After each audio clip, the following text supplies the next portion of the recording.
Hello l'équipe, j'espère que vous allez bien. Je vous présente aujourd'hui un tout nouveau format, c'est l'épisode 1 de l'avant-match. L'idée de ce format, c'est de vous parler un peu de certains de mes contrats pro, vous expliquer comment je gère la planification, l'organisation sur le terrain et aussi le matos que j'utilise en fonction des besoins du client. Là, on est vendredi, je me prépare pour le marathon de Paris. Bon, je vais pas le courir, mais je vais le filmer pour BMW et je vais vous raconter comment ça se prépare. Et à la fin, je vous dis mon niveau de stress.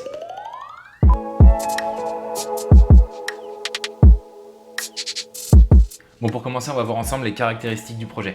L'idée, c'est de filmer l'événement en mettant en avant la présence de BMW et de faire au maximum le parallèle entre les déplacements en voiture électrique et les coureurs, les participants. Comme tous les autres marathons, le parcours fait 41,2 km. Nope. Et la course va commencer vers 8h, 8h30 et se terminer vers 17h pour les derniers, quoi. Donc le premier challenge, ça va être de couvrir au maximum le parcours, les lieux emblématiques de Paris sur cette petite fenêtre de temps. Et forcément, pour faire ça, je ne serai pas seul.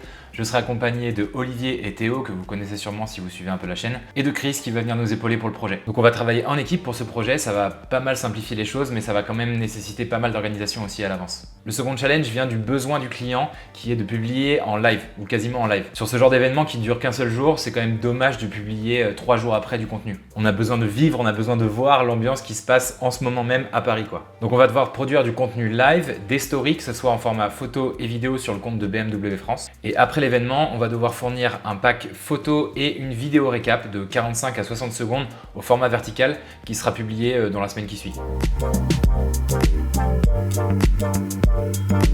Concernant l'organisation maintenant, c'est Olivier qui va être lead sur le projet parce que c'est lui qui a été sollicité par le client et donc c'est lui qui va être garant de la direction artistique, des thèmes choisis, des images qui sont choisies aussi, de la musique, de l'editing, etc. Je vous l'ai dit, la grosse contrainte, c'est la zone à couvrir, tout simplement parce que le parcours, il est hyper étendu, parce que c'est un événement de grande envergure, il y aura beaucoup de participants, des journalistes, des spectateurs, tout ça. Donc il va falloir essayer de se frayer un chemin parmi tout ce petit monde pour avoir les bons shots. Ça va être chaud. Et à ce propos, le client nous fournit des accréditations qui vont nous permettre de passer directement sur le parcours et de pas rester derrière les barrières. Ce serait vraiment la galère.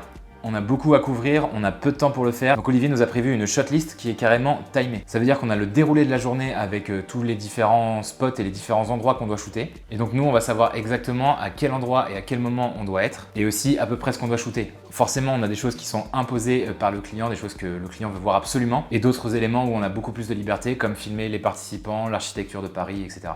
Donc voilà, ça fait un gros doc parce qu'on est 4 du coup à shooter avec différents spots inscrits pour chacun. Et donc forcément ce document il évolue pas mal en fonction des discussions, des idées de tout le monde. Ça va beaucoup nous aider pendant le tournage. D'ailleurs, faut que je me l'imprime.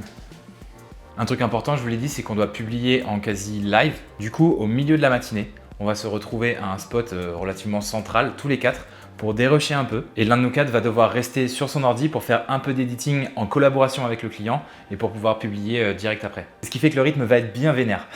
Et ensuite, on repart tous dans les spots qui nous sont définis. Donc moi, je commence sur les champs, ensuite je vais à Concorde et après je bouge, je sais pas trop exactement, faut que je me... Ouais, bon, je suis pas encore prêt. Et pour se déplacer, on n'a pas de solution proposée par le client, donc ça va être jambes et métro. Ce soir, vendredi soir, on fait une dernière réunion pour encore bien se coordonner, pour être au point et pour pouvoir filmer dès dimanche matin. Vu que je suis à Bordeaux, je vais partir demain midi à Paris. Je vais passer l'après-midi tranquille à Paris, charger les batteries, etc. Peut-être boire un coup ou deux. Après, je vais essayer de me coucher pas trop tard pour être au taquet à 7h le lendemain matin. Et du coup, là, je vais préparer ma valise avec vous.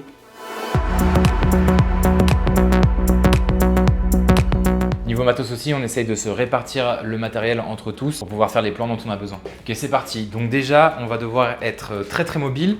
Donc va falloir faire tout rentrer là-dedans. Le bon vieux sac Wandered qui ne lâche jamais après toutes ces années, qui casse pas trop le dos et qui est très pratique, dans lequel on va pouvoir mettre à peu près tout le matos, peut-être sauf le gimbal peut-être, on va voir. En ce qui concerne la caméra, je vais filmer avec la FX3 là qui est en train de me filmer. On s'est pas mal équipé ces derniers temps, donc pour le tournage, on aura 2 FX3, un A7S3 et un A7 III. On devrait être pas mal. On a prévu de filmer en 4K 50 fps pour pouvoir faire des ralentis, en S-Log 3. Malheureusement, l'A7 III ne permet pas d'avoir un S-Log 3 de qualité. Donc on va filmer en S-Log 2 avec le bon gamut et voilà, on va avoir une image qui sera assez proche des autres caméras. Alors concernant les objectifs, je vais prendre tout ce que j'ai moi, donc le Sony 1635 G Master, le Sony 2470 G Master et pour terminer le Tamron 70-180. Tout ça, ça ouvrira de 8 pour avoir un maximum de lumière. Pour pas cramer mon image, je vais utiliser ceci, un petit filtre ND Moi j'ai la marque Oya. Les autres, ils ont d'autres marques, notamment la marque Polar Pro avec des filtres à 300 balles. Malheureusement, j'ai pas encore investi. On va utiliser un petit micro, mon nouveau micro Deity. On va essayer de choper quelques ambiances avec ça, même si c'est pas la priorité, ça va être quand même du contenu très musical. Le petit kit de batterie qui va bien, qui est en train de charger. Moi j'ai décidé de shooter avec une seule carte, une 160 Go CF Express A de chez Sony, celle qui coûte un bras là. Je vais aussi embarquer mon lecteur Sony de carte CF Express pour pouvoir décharger rapidement les cartes et pour pouvoir éditer en live. Je pense aussi que je vais embarquer mon ordi avec le chargeur, avec la souris. Par contre, je prends pas la manette, je vais pas m'en servir. Et ensuite, je vais prendre un truc qui, je pense, ne tiendra pas dans le sac. Voilà, DJI Pro. C'est le DJI RS2 que je vais utiliser pour la première fois puisque je l'ai acheté avant mon accident et que je ne m'en suis pas servi depuis. Ah oui, aussi, je vais peut-être prendre la petite GoPro Hero 7. Fais ta mise au point, toi. On va peut-être fixer sur une voiture pour voir si on peut faire un plan un peu stylé. Ah oui, et dernier élément que j'ai oublié, on va quand même pas mal marcher, pas mal courir, etc. Donc je prévois la petite paire de ASICS Kayano 14. Voilà, très très cool. En mode Dachu, je serai dans le thème de la running quoi. Elles sont magnifiques. Bon et ben voilà, je sais pas si c'est exhaustif, mais ça vous donne quand même un bon aperçu du matos dont je vais avoir besoin. Niveau stress, on est à peu près à 4 sur 5. Bon déjà c'est mon premier contrat après m'être cassé le coude. C'est un très gros événement donc il va quand même falloir pas mal envoyer. Il peut y avoir pas mal d'imprévus. Mais en même temps on est 4 donc on va pouvoir se baquer les uns les autres et avoir le nombre d'images suffisantes. Ça je pense qu'il n'y aura pas de problème. Donc voilà ouais un bon 3,5-4. Si vous avez des questions n'hésitez pas. Moi je vais finir de préparer mon sac. Je vais passer une petite soirée sur Bordeaux et puis je prends le train demain. Restez bien jusqu'à la fin, je vais vous balancer quelques images du tournage, des rushs, etc.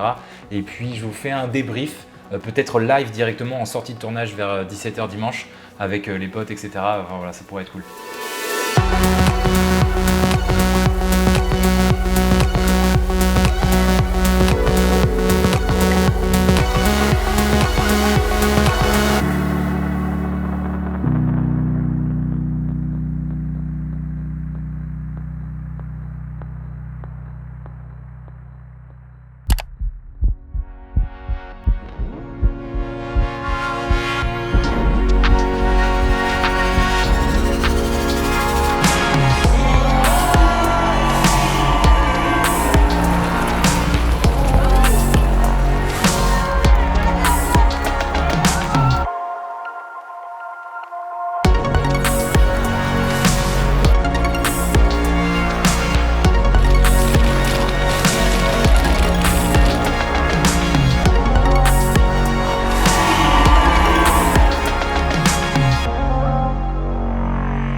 Ben voilà, fin de tournage.